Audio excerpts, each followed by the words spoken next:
Hey, what's going on, guys? Welcome back to the Lights, Camera, Grow podcast. I'm Jared, sitting here with Andrew, and today we have Shelby Stanger. Shelby, how's it going? I'm well, thank you. It's a beautiful, typical 72 and sunny day in San Diego. When you're looking at concepting podcasts like that for like a branded podcast, what's your approach to like a strategy for that? You know, I had this idea for a podcast, and then I realized I didn't know I was going to need so much money to produce a podcast. I kind of thought you could just do it in your garage with minimal equipment. But what I don't really know how to do is edit. And so I knew I was going to have to pay an editor. And so to answer your question, like that was sort of accident. I just knew I needed to make money to pay my editor. So I found sponsors, and I needed to figure out what audience, I knew what audience my podcast was going to serve. I thought I was going to reach mostly women. And at the time, REI was a brand that was really wanting to reach women, and someone just suggested I should pitch them. Now, if I look at brands, it's tricky because a lot of times brands come to me and they want to do a show. And now what I advise them to do is a little bit different than what I advised them to do in 2016. Like now I think it's about really original content that really, this is still what I advised in 2016, but it's original content that helps your listeners. But I think now the difference is you have to deliver it in just a more interesting way. And this is not my idea. This is REI's idea, but I thought they came up with a really brilliant concept recently. They did a show called Camp Monsters, yes, which is a branded show just about the different types of mythical creatures you find in the wilderness. And it's fictional, but it's so good. And other brands like West Elm were so attracted to that show, they wanted to sponsor it, which is so cool. So that was all REI. That was this girl named Chelsea Davis who rocks at REI. Yeah, that's a really cool strategy. And I think it's brands like REI are really forward thinking because they're like, how can we connect with the audience, but not directly connect with, okay, now buy this backpack or buy this camping gear, right? They want to connect in a deeper level so that later on they can build this like customer out in like a longer tail. Like they have a customer for life, right? They're going to have this person obviously on the apparel side, but they're also going to have them as an advocate fan for their forward thinking for listening to a podcast like that. It's just a fun added value. Yeah, exactly. It's value add. Right now I'm talking to a company that does learning for education, like educational online learning, which is really hot right now. And we're figuring out what people's pain point is. And I'm just listening to my neighbors. I've had 5 different moms in the neighborhood beg me to become a tutor and somehow teach math to their daughters or just do anything or spend time with their daughters and their sons and just hang out with them for 3 hours a day. And I was like, listen, I would love to, but I can't hang out with your kid for 3 hours every single day. I've got my own nieces and nephews to hang out with. And so what we're doing is we're devising a podcast that really helps parents deal with navigating homeschool and the challenges that come with it. And so I don't know how that's going to do. I think it's going to do well. Yeah, and again, I think by offering the value in the pain point area, and obviously, I don't think REI was looking at it from what's the pain point of telling these camp monster stories? Yeah, and I wasn't part of that conversation. I'm an outside contractor that just got lucky and got to work with REI, so I can't comment on their strategy. But I think Lufthansa is another example. They came to me, they had a strategy. They said, "Hey, we want to do this travel show." But instead of talking about Lufthansa Airlines and our planes, we want to talk about people who are so inspired by a trip that they change their career to fit because of that trip. So for example, we interviewed a professional soccer player in Germany, and he was so inspired by a trip he took to Cuba, and he was so inspired by something that was really tragic that was happening there, not having access to clean water. He started this giant organization, Aquavive. I don't remember what his organization is. I'm sorry, I'm totally drawing a blank, but it's this famous, good-looking German soccer players water organization. So that was one story. Another story was this famous chef, Thomasina Myers, and she traveled to Mexico. She was so inspired by Mexican food, and she lives in England, which is not known for Mexican food if you've ever been to England. Yep. And so she brought back a chain of beautiful Mexican restaurants to England, and she's like a food writer for The Guardian, which is kind of like the New York Times. She kills it. So I thought that was a really creative podcasts that I got to be part of. Shelby, question. So, as a podcast consultant to brands, what are some mistakes that you see a lot of brands doing when they're trying to start a podcast? I think a lot of brands just try to sell their product like a little too in your face. And I don't think people want that. That's probably the only mistake I've seen. But I think, brands that have gotten into the podcast space, for the most part, don't make that many mistakes, because podcasting is a total different audience. And if they have figured out to be in the podcast game, they've gotten a little bit of help. So I feel like I haven't seen, one brand that's doing really well is MailChimp. They're doing really unique podcasts. And one of their podcasts is with a friend I happen to go to high school with. And she's a chef and an author. And her name is Samin Nasrat. And, she's doing a podcast called Home Cooking, which launched during quarantine. And it's hilarious. And they interview people like Yo-Yo Ma and like all sorts of... Yeah. It's cool. It's a good podcast. And it's MailChimp. It makes me like MailChimp even more to be part of something like that. Yeah, that's a great point. These things are on the outside skirts of the brand, and they make you like and want to find out more about the brand. And the longer tail thing of that is, maybe you'll sign up for the product, maybe you'll buy something. And I think that as we see when we're building branded podcasts we do primarily for B2B companies, but the first thing we usually try to make sure that they're not doing is like, hey, here's my product, buy it in the middle of the podcast. Totally. I mean, MailChimp could have easily just done a podcast on like email marketing, and that would have been so not exciting to listen to. That's the thing, is when you're listening, when you have someone's ear, you have to tell them a captivating story. And I think that's the biggest trick for winning podcasts over if you have branded content. You have to be really entertaining or really informative, because you don't have pictures to cheat with. So even if you have pretty people, you can't see them. Totally. Yep. So in the last 3 years of your podcasting career, 3 or 4 years, what are some of the biggest changes that you've seen? Well, it seems like, if you want to get the attention of Apple Podcasts and be in the new and noteworthy section, you used to just have to kind of launch a show in your category. I mean, there weren't that many players in the adventure space. Now, if you want to be in a category or get the attention of Apple Podcasts, I mean, now you have, it used to be people who just could figure out how to use, I'm holding this up, like a Zoom recorder, and could figure out how to do the technological part of getting audio onto a website and then into your ears through an app like Apple Podcasts, which before that was even harder to do.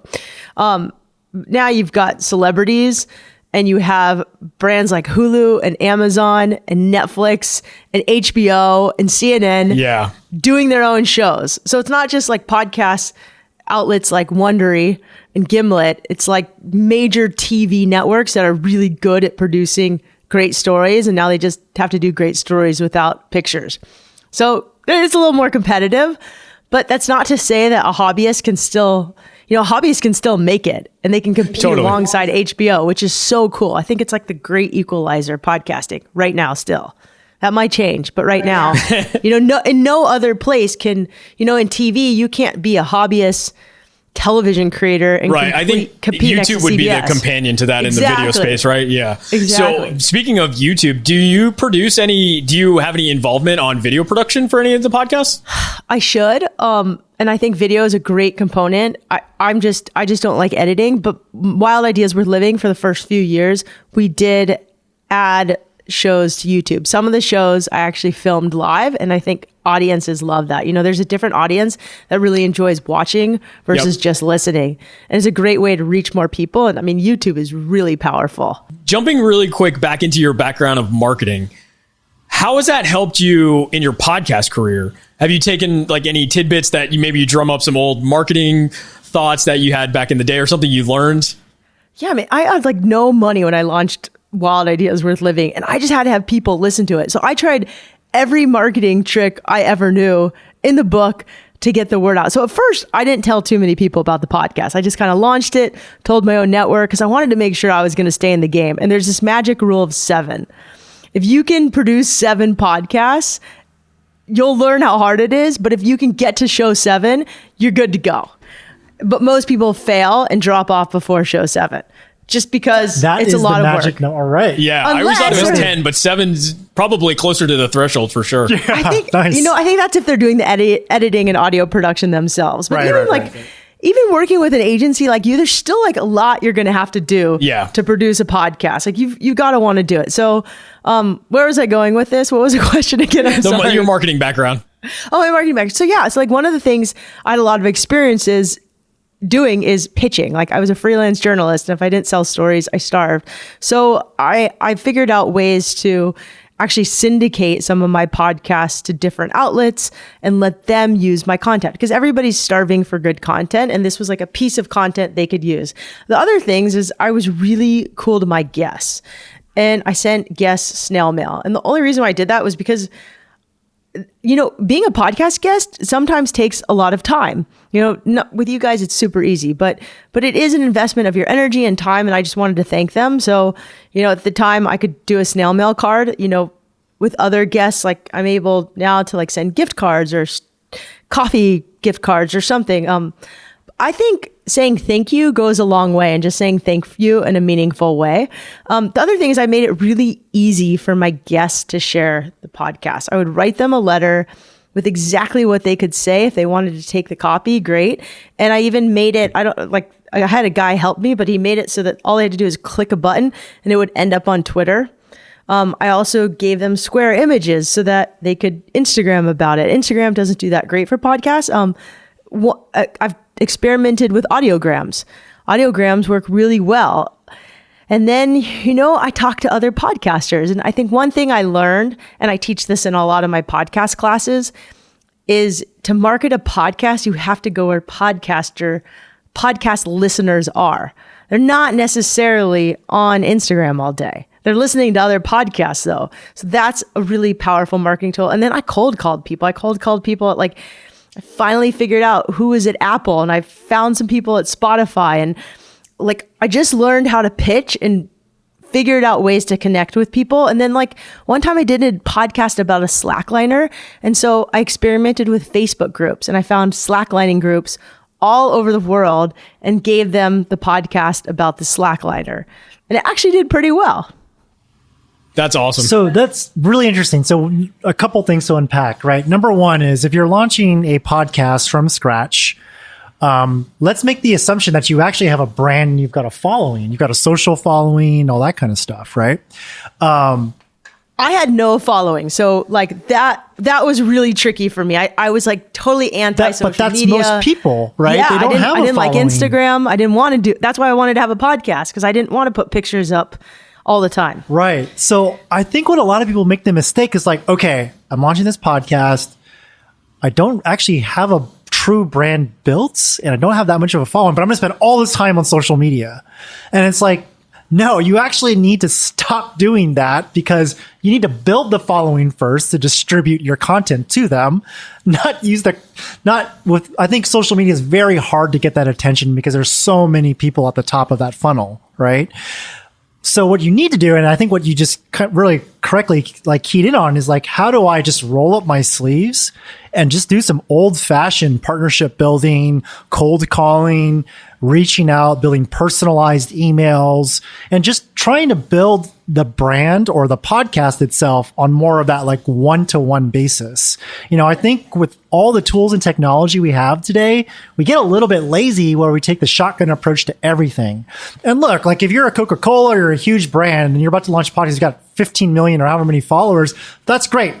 All those people are probably going to get in front of your podcast, but most of us don't have that luxury, or we haven't been down that road before. We're trying to start something from scratch without that big of a following, right? So I think that's something you got to think about, is do more of the one-to-one approach as you're trying to build, right? And then the other thing I did that nobody does is I created flyers for my podcast. Oh, cool. And I just stuck them up That's everywhere awesome. I went. It's like a coffee show, shops. right? Yeah. And I was this is really cool. And I had really powerful visuals on my artwork, and I had really cool guests. And I don't even know if I had the permission of the photographers to use these photos. I don't know if those photos are in existence anymore, but I had this adventure podcast with giant guests, and I put them all over, and people would text me pictures of seeing my flyers in like the most random of coffee shops all over from, LA, actually all the way down the coast. So whenever I did a road trip, we just took a stack of flyers. And that, did it move the needle? I mean, nothing moves the needle like being on another podcast.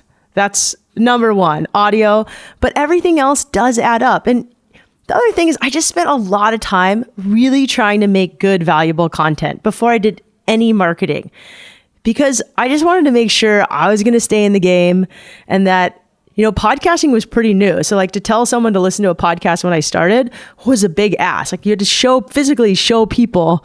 That was a cool thing is like, I also, when I met people on the plane, I could just take their phone and like get the podcast app for them and add my podcast. I mean, obviously you can't really do that during COVID, but yeah, that was one of my first pieces of marketing was like how to download the podcast app and add my podcast. Yeah, on. no, so the thing is like not everything has to scale, right? Everyone's like, everything's got to scale. We got to grow, like hockey stick growth for everything. And I think when you first start out, like actually some of the most unscalable marketing activities, flyers, for example, right?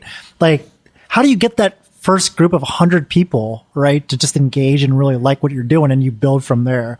But I think a lot of people try and get ahead of themselves and like, how do I become the next Joe Rogan? Yeah, I also think they don't focus on the content. So like what she was just saying about making sure that you actually have something to say, worth saying, have a great story, and hopefully a great idea. Maybe your idea doesn't have to be fully flushed out at first, because to me, podcasts are living things. They should always be evolving anyway. But yeah, I think if you got to have content. Without the content, you can't promote anything. Even if you have that great content, you put it in front of like just 10 people, right, who find that content really engaging, really good for them, right? Then they share that content. Yeah. And that's the secret sauce, right? Is you want other people sharing your podcast, right? Getting that sort of earned media, if you would, right? Like that just totally. And Lufthansa did cool stuff. Like, when I was working with them, we came up with some really great ideas. I was like, listen, you guys have airplanes. Like everybody's staring at their seat, like for at least 90 minutes when they're in that plane. What if you just had like a little podcast logo and like the name of the podcast right there? That's handy to have. Well, yeah. That's just really handy to have. But brands, I mean, I don't know, you work with a lot of B2B clients, they have mailers, they have all sorts of things. There's really creative ways to advertise podcasting in those different packaging that your clients might have. They need content. They need social content. They need email newsletter content, all that kind of stuff. And the podcast just becomes like a really good, like central pillar piece of content to distribute out across all the other channels they have. So yeah, for sure. Show notes is something I spent a lot of time with because I'm a writer and I thought it meant so much to have perfectly written show notes. Well, turns out most people listening to podcasts don't read show notes. However, they are good for Google Analytics. Yep. And if you're talking about specific resources, it's a great way to include that in your website or to be able to give like an entire show notes if it's written like an article to another outlet so that they can run your podcast in story form. So switching a little bit on the gears as far as like, we've been talking about branded podcast. What is Vitamin Joys? What's the story behind that? And because I'm assuming it's a completely different experience in that podcast. Yeah. I was really worried when I sold my podcast to REI that I would like miss podcasting and miss my own show. And I come across such unique people. I always want to be able to tell their story. And I no longer like writing stories for magazines. That genre has just, it's not the same as what it was. Let's put it that way. I love interviewing people. And so I'm really interested in the wellness space. And I'm also really interested in humor. I think it's just, humor is something for me that is so cathartic and so healing.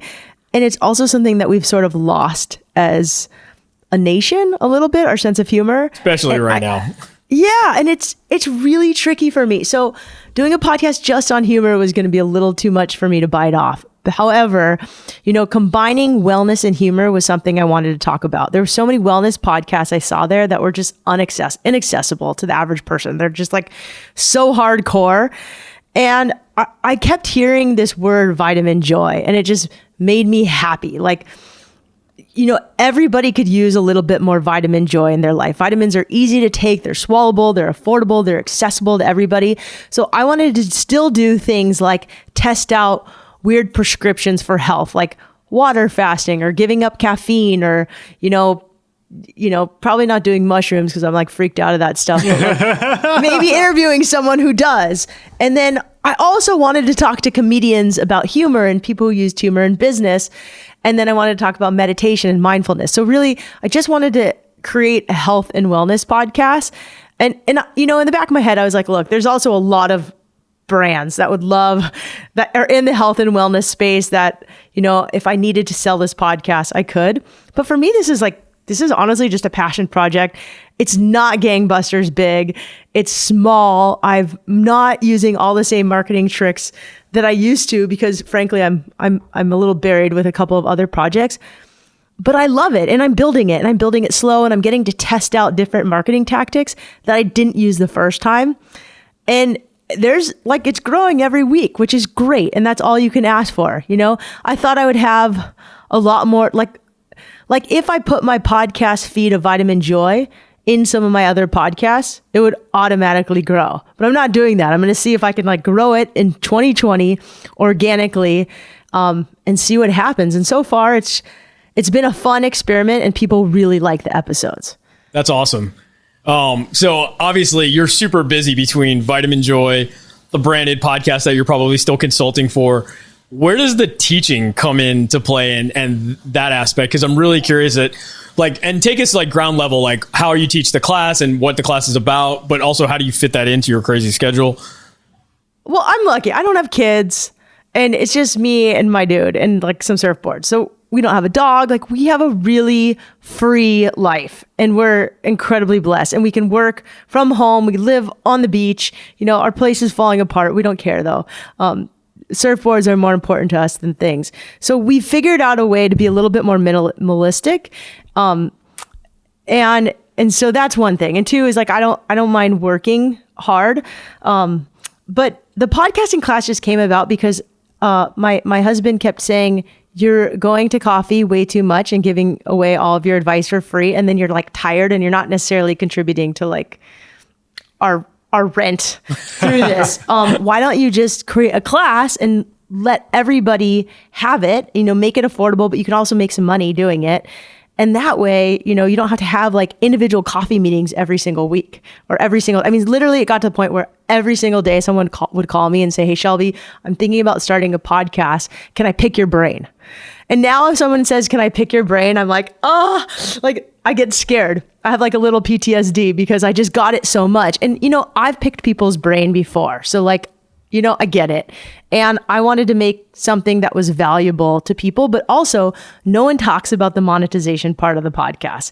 No one talks about how to get sponsors if you have no followers, and you don't want to use an agency or if you don't have an agent. And honestly, I went through the process of talking to agents at big Hollywood agencies and also talking to podcast production agencies and then also talking to podcast advertising agencies. And so I've learned a lot of tricks and tips that I wish I would have known when I was starting a podcast. And my parents are professors. And so teaching is something I just enjoy. I taught surfing for years. And part of teaching is part of that is being a therapist. A lot of people have imposter syndrome around starting a podcast. And part of my job is just to get them to realize that they're good enough to launch a podcast. Totally. The other thing is a lot of people have a product they're already selling. And if you have a product you're already selling, then that's a great, podcasting is a great marketing avenue. For me, I didn't have any products to sell. I guess now I have a podcast course, so I can use Vitamin Joy to sell that. But really the podcast course was just a result of so many people asking me for my advice and then learning so much that was never talked about in any podcast class and any Google search. And then I looked online and saw some other podcast classes and they were just absolute. Some are pretty bad. Nothing I would take. They were how to do an interview, how to book a guest, how to use Audacity. And I was no, people want to know, how do you really market a show? How do you engage with guests? How do you create a good interview? What's a trick to reaching out to Apple? Is social media worth it or not? What are other ways to monetize your podcast? What's affiliate marketing? What's Patreon? How do I reach out to sponsors? How do I pitch sponsors? So we talk about all of that. And, a lot of people are afraid to pitch sponsors, but like we all use products and we're all super fans of something. And like, I'm really big on the art of a cold call to a brand, especially a small brand that sells direct to consumers, and like doing an ad for them and then sending them the actual ad read and charging them an affordable cost or doing an affiliate deal with them so that for both parties, it's a win-win. And you can make a lot of money doing that. And like the brands are stoked. Cool. Well, I think that about wraps it up for us today. Awesome. This is so awesome to have you, guys. Shelby. Thank you so much for having me. For people who want to find more, I'm really easy to find. I'm at Shelby Stanger on Instagram. I don't really do Twitter, although I think I'm Shelby Podcast. And then my website, shelbystanger.com, has my courses, my podcasts, surf pictures, journalism articles, all sorts of things. Perfect. I was just about to ask that. And we'll actually put you in our show notes. Even though nobody reads them, we'll still plug you in them. Oh, they'll read them. Well, thank you so much, you guys. It's been a pleasure. I can't wait to talk more. It's been really nice to talk to you. Thank you so much for your time. And I hope you and your family stay healthy. Thank you. Thanks for watching. If you want to hear more of our conversation, head on over to tobeagency.co where we have the full podcast posted.